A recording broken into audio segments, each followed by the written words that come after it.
ఆంధ్ర తెలంగాణలో తక్కువ ఫీజులతో high quality results ఇస్తున్న ఏకైక సంస్థ తిరుమల్ ఐఏఎస్ ఇన్స్టిట్యూట్. ప్రజలకు పంచాల్సిన పెన్షన్ డబ్బులతో పారిపోయాడు.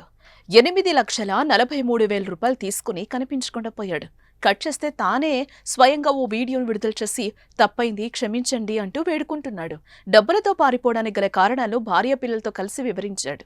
ఆ వీడియో ప్రస్తుతం వైరల్ అవుతోంది. ఇందుకే ఆ వీడియోలో ఏముంది, ఎందుకు డబ్బుతో పారిపోయాడు, మంత్రి లోకేష్ స్పందించి ఏం చెప్పారు?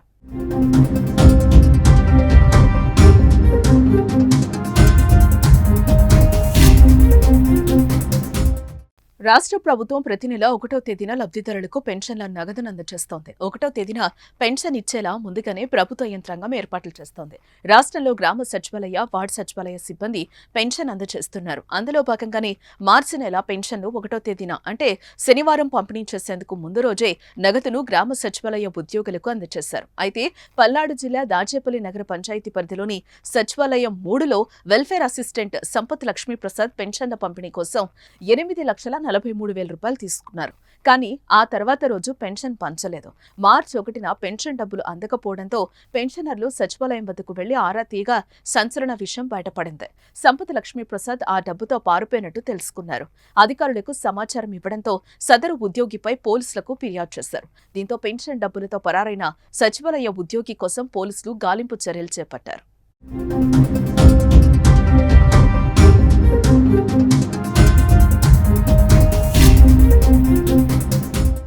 ఈ క్రమంలోనే లక్ష్మీప్రసాద్ ఓ సెల్ఫీ వీడియో విడుదల చేశాడు.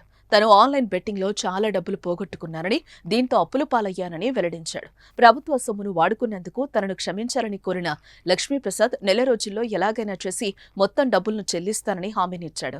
నా తల్లిదండ్రులను బతింలాడైనా డబ్బులు తీసుకొస్తానని తెలిపాడు. 2 రోజులుగా తన భార్య పిల్లలు అన్నం కూడా తినలేదని, అప్పుల మూలంగా ఆత్మహత్య సైతం చేసుకోవాలనుకున్నామని వెల్లడించాడు. తనకు ఒక అవకాశం ఇస్తే మరోసారి ఇలాంటి తప్పు చేయనని కమిషనర్, కలెక్టర్ను ఉద్దేశించి తన భార్య పిల్లలతో కలిసి వీడియోలో చెప్పుకొచ్చాడు. నా పేరు లక్ష్మీప్రసాద్ సార్ నేను ఆన్లైన్ బెట్టింగ్ నమ్మి ఎన్నో డబ్బులు పోగొట్టుకున్నాను సార్. గవర్నమెంట్ డబ్బులు పోగొట్టాను సార్. నేను ఆన్లైన్ బెట్టింగ్ నమ్మి మోసపోయాను సార్. నేను తప్పు చేశానని నాకు ఈ రోజు అర్థమైంది సార్. నేను తప్పు చేశాను సార్, నన్ను క్షమించండి సార్. కమిషనర్ గారు నన్ను క్షమించండి సార్.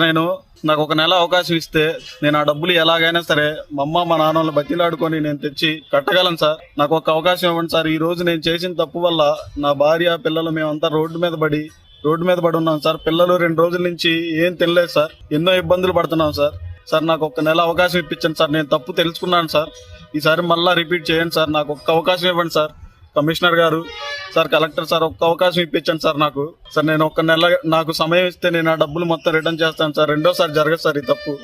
ఈ వీడియో సోషల్ మీడియాలో వైరల్ కావడంతో మంత్రి లోకేష్ స్పందించారు. మనుషులుగా మనం తప్పులు చేస్తూ ఉంటాం, కానీ వాటి నుంచి నేర్చుకోవడం చాలా ముఖ్యం. మీ కుటుంబానికి ప్రాధాన్యత ఇవ్వండి. జీవితాలను నాశనం చేసే బెట్టింగ్ యాప్స్ కు దూరంగా ఉండండి. మీ కుటుంబ భద్రతపై మేం బాధ్యతలు తీసుకుంటాం. ఇంటికి సురక్షితంగా రండి అంటూ రాసుకొచ్చారు. ఆన్లైన్ బెట్టింగ్ అలవాటు ఇలా ఉద్యోగం చేసేవారు కూడా తమ జీవితాన్ని నాశనం చేసుకుంటున్నారు. తమతో పాటు కుటుంబాన్ని కూడా కష్టాల ఊపిలోకి నెట్టేస్తున్నారు. సంపత్ లక్ష్మీప్రసాద్ కూడా బెట్టింగ్ లో అప్పులు పాలై ఇలా పెన్షన్ డబ్బులతో పారిపోయిన పరిస్థితి ఎదురైంది. సో యువత బెట్టింగ్ కు దూరంగా ఉండాలి. ఈజీ మనీ కోసం చావుతో పందెం కాయొద్దు.